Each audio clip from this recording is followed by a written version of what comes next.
Bonjour mes amis, que Dieu vous bénisse tous, que le Saint-Esprit vienne conduire votre pensée, votre cœur, votre âme, qu'il vienne conduire toute votre vie et que vous soyez une créature bénie, ou plutôt que vous soyez la propre bénédiction, que vous soyez la propre bénédiction. Dieu ne veut pas faire de vous un mendiant de bénédiction, un demandeur de bénédiction. Il veut faire de vous la propre bénédiction. C'est ce qu'il veut pour chacun de nous. C'est ce que Dieu veut. Avez-vous déjà imaginé cela? Avez-vous déjà pensé, au lieu de vivre, à demander des faveurs à l'un, à l'autre, vivant dans la dépendance de tierces, vous, de vous-même, vivre dans la dépendance exclusivement de votre Père qui est dans les cieux, alors il va vous donner ce dont vous avez besoin pour que vous passiez cela aux personnes les plus proches de vous. C'est cela. Donc, Dieu veut faire de nous, de chacun de nous, la propre bénédiction, qui est la source. Jésus a dit cela. Jésus a promis cela. C'est la promesse de Dieu pour chaque personne qui croit dans sa parole. Et croire, c'est suivre sa parole, c'est obéir. Donc, quand une personne a un comportement de cette nature, faisant ce qui plaît à Dieu, certainement qu'elle sera en train d'être la propre bénédiction, la propre source dont Jésus parle. Celui qui boira l'eau que je lui donne, le Saint-Esprit, cette eau, le Saint-Esprit,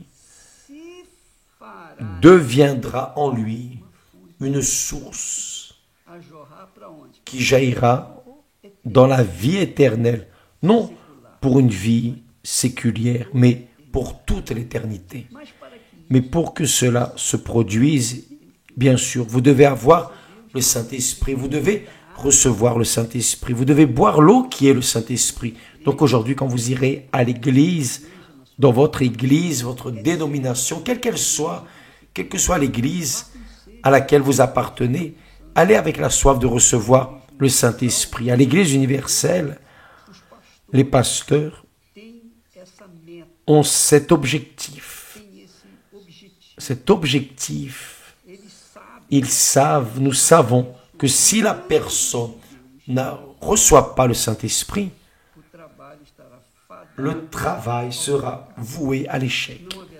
Il n'y aura pas de disciples et par conséquent, il n'y aura pas de peuple de Dieu. Sans le Saint-Esprit, oubliez, on ne peut pas avoir la vie. Il veut faire de vous une source, mais pour qu'il soit à travers vous, pour faire de vous une source, il a besoin de faire sa demeure en vous. Il a besoin d'être à l'intérieur de vous. Y avez-vous déjà pensé le Saint-Esprit en vous? Lorsque nous mettons un parfum, une autre cologne, immédiatement, lorsqu'on passe, les personnes notent qu'il y a là un parfum, quelque chose d'agréable, n'est-ce pas? La personne fait les autres se sentir bien. Et c'est le plus grand bien que nous avons. Faire les autres personnes se sentir bien. Lorsqu'on a le Saint-Esprit, imaginez, avoir le Saint-Esprit, où que vous allez jaillir, vous allez donner, bien sûr.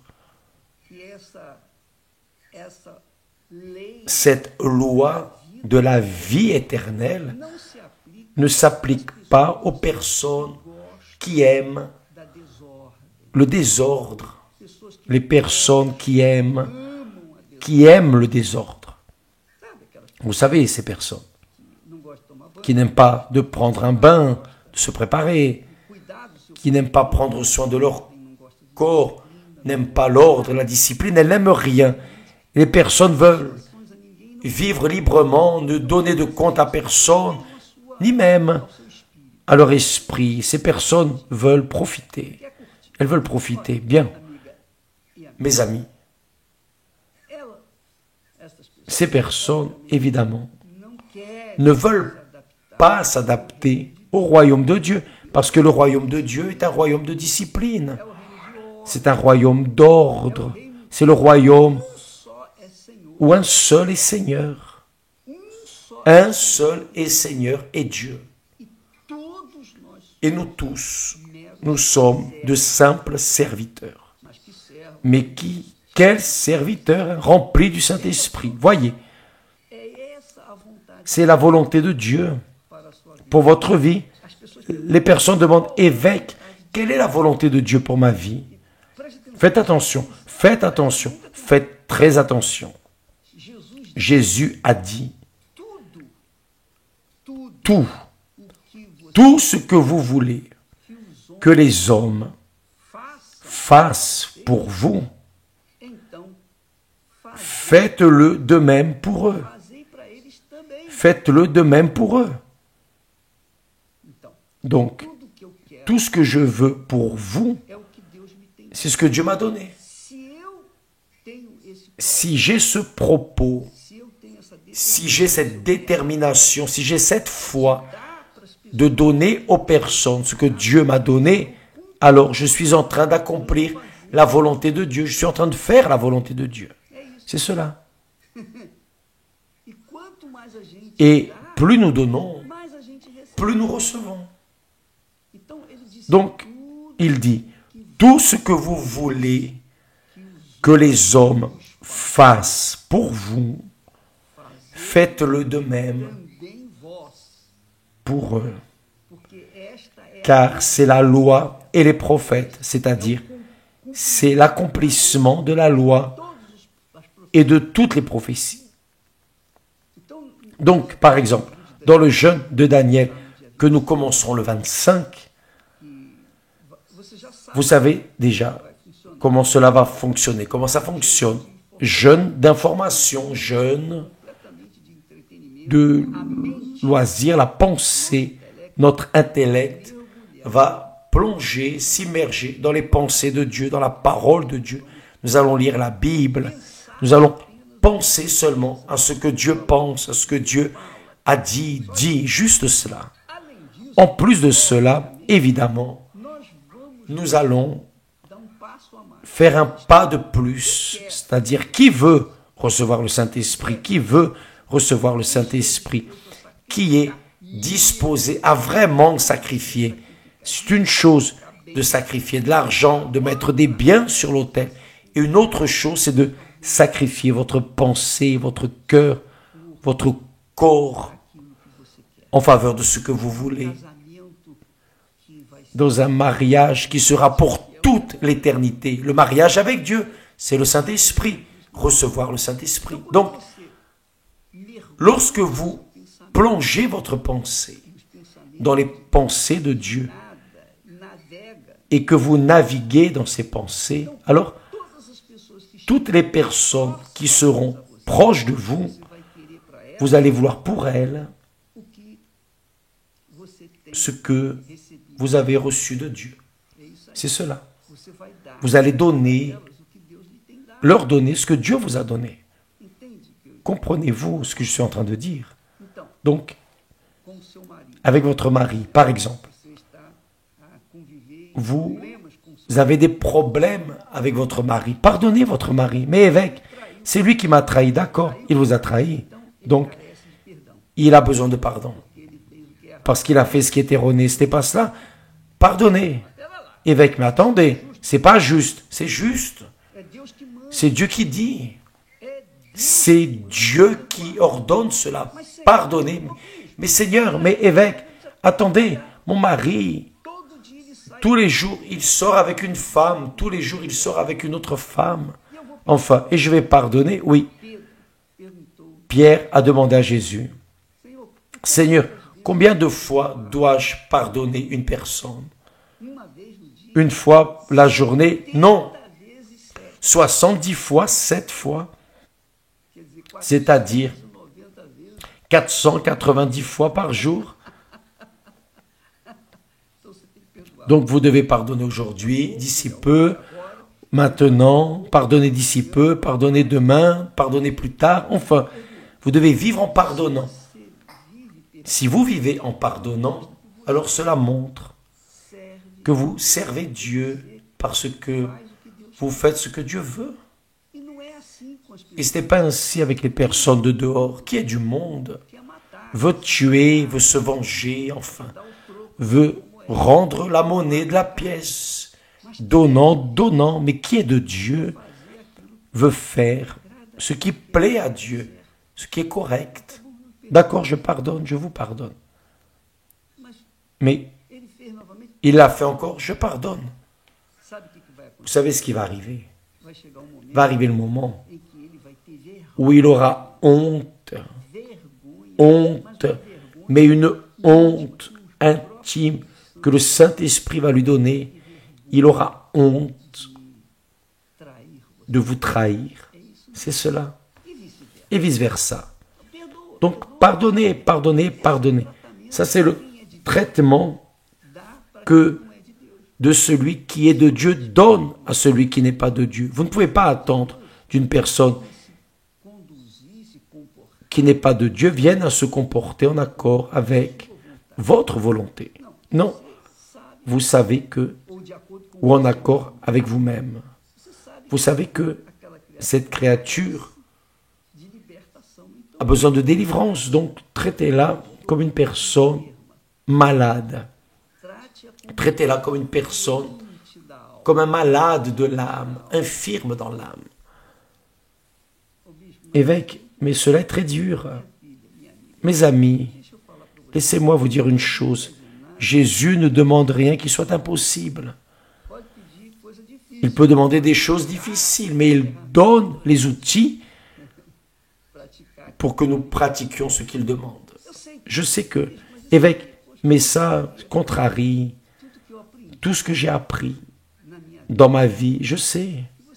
Ce que vous avez appris, oubliez. Vous devez mettre en pratique ce que vous êtes en train d'apprendre de la parole de Dieu. Juste cela. Si vous faites cela, vous êtes alors en train de répondre à la volonté de Dieu. Parce qu'il a dit, ceux qui me disent Seigneur, Seigneur, n'entreront, ceux qui me disent Seigneur, Seigneur, n'entreront pas tous dans le royaume des cieux. Vous voulez entrer dans le royaume des cieux? Ah, je ne crois pas. Donc, débranchez, allez faire ce que vous avez à faire, allez voir autre chose. Mais si vous êtes intéressé à entrer dans le royaume des cieux, à hériter de la vie éternelle avec Dieu, alors, certainement que vous serez disposé à payer le prix pour atteindre cet objectif. Ceux qui me disent Seigneur, Seigneur, n'entreront pas tous dans le royaume des cieux, mais seulement celui qui fait la volonté de mon Père, qui est dans les cieux. Quel est le premier commandement? Le premier commandement, c'est d'aimer Dieu. Quel est le deuxième commandement? Semblable au premier. C'est écrit, Jésus a dit, semblable au premier, il a dit, tu aimeras ton prochain comme toi-même. En d'autres mots, ce que je veux pour moi, je dois le vouloir pour mon prochain. Tout ce que je veux pour moi, je dois le vouloir pour mon prochain. C'est ce que Jésus dit ici. Il dit, ce texte est très intéressant. Tout ce que vous voulez que les hommes fassent pour vous, c'est-à-dire, si vous voulez être servi par le meilleur des personnes, si vous voulez que les personnes vous servent avec le meilleur, alors vous devez faire le meilleur pour elles. Semez la bonne semence, faites le meilleur pour la personne proche de vous et elle vous donnera le retour aussi. Dans la même mesure, parce que Dieu va voir votre effort, il va voir votre foi il va voir votre sacrifice à obéir. Il va vous voir contrariant votre chair, votre volonté, contrariant votre ego. Alors, il va vous bénir. Et je me parle aussi. Ce n'est pas seulement pour vous. Je dois mettre cela en pratique autant que vous.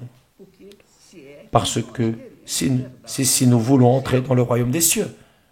Donc, mes amis, faites attention. C'est la parole de Dieu. Lisez les Écritures sacrées. Lisez ce que Jésus a dit en Matthieu chapitre 7. En Matthieu chapitre 7, Jésus enseigne à prier. Il nous enseigne à traiter notre prochain. Il nous enseigne à pardonner. Oh, pardonne-nous nos offenses comme nous pardonnons ceux qui nous ont offensés. C'est-à-dire, tout comme je pardonne, je recevrai le pardon. Si je pardonne, je serai pardonné. Si je ne pardonne pas, alors je ne serai pas non plus pardonné. Donc ça ne sert à rien de dire que vous croyez en Jésus, vous allez à l'église, vous êtes fidèle, donnez les dîmes, les offrandes, ceci, cela. Mais si vous ne pardonnez pas, vous n'êtes pas non plus pardonné. C'est écrit ici.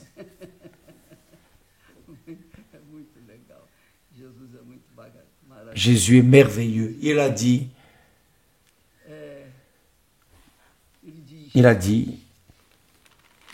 dans la prière, laissez-moi trouver ici, il le dit,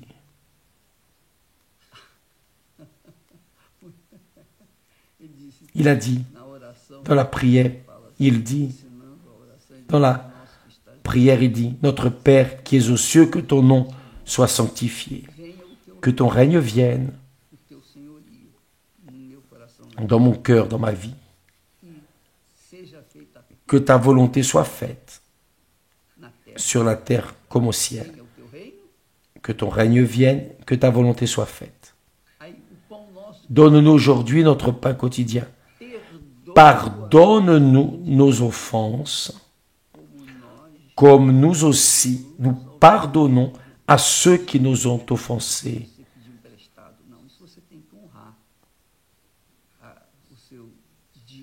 Vous devez honorer votre quotidien. Ces offenses sont ces failles que les personnes commettent contre nous. Donc, nous devons leur pardonner, tout comme Dieu pardonne aussi. Comme nous recevons de Dieu, nous devons donner. C'est cela. Donc, cela est ce qui est correct et que le Seigneur Jésus enseigne à ses disciples, à ceux qui le suivent, à ceux qui disent « Seigneur, Seigneur, Seigneur ». Avez-vous compris? Donc, le 25, nous commençons la campagne du jeûne de Daniel pour ceux qui sont intéressés à renoncer à leur ego pour faire la volonté de Dieu. Non seulement un jeûne d'information séculière, de loisirs, mais aussi de traiter le prochain comme nous-mêmes. Faites comme si votre prochain, par exemple, votre mari, vous allez traiter votre mari comme vous vous traitez vous-même. Vous allez traiter votre épouse comme vous vous traitez vous-même. Vous allez traiter votre fils, votre fille, vos parents comme vous vous traitez vous-même. Tout comme vous prenez soin de vous, vous prendrez soin de ceux qui sont proches de vous. Le collègue de travail, à l'école, si vous avez quelque chose contre quelqu'un, alors aidez ce quelqu'un. Si vous n'avez pas de sympathie avec tel ou tel, c'est cette personne que vous devez mieux traiter encore. Parce que celle pour qui vous avez de la sympathie, vous faites déjà le meilleur. Mais celle pour qui vous n'avez pas de sympathie, c'est pour elle que vous devez faire le meilleur. Si vous faites cela, vous allez exploser et l'Esprit de Dieu va faire sa demeure en vous. Bien, nous parlerons plus à ce sujet demain. Que Dieu vous bénisse tous, mais allez à l'église aujourd'hui, allez avec soif et faim de justice, qui est le Saint-Esprit. la justice étant en vous, qui est le Saint-Esprit, vous allez exploser et vous allez garantir la conquête du royaume des cieux. Que Dieu vous bénisse et à demain. Amen.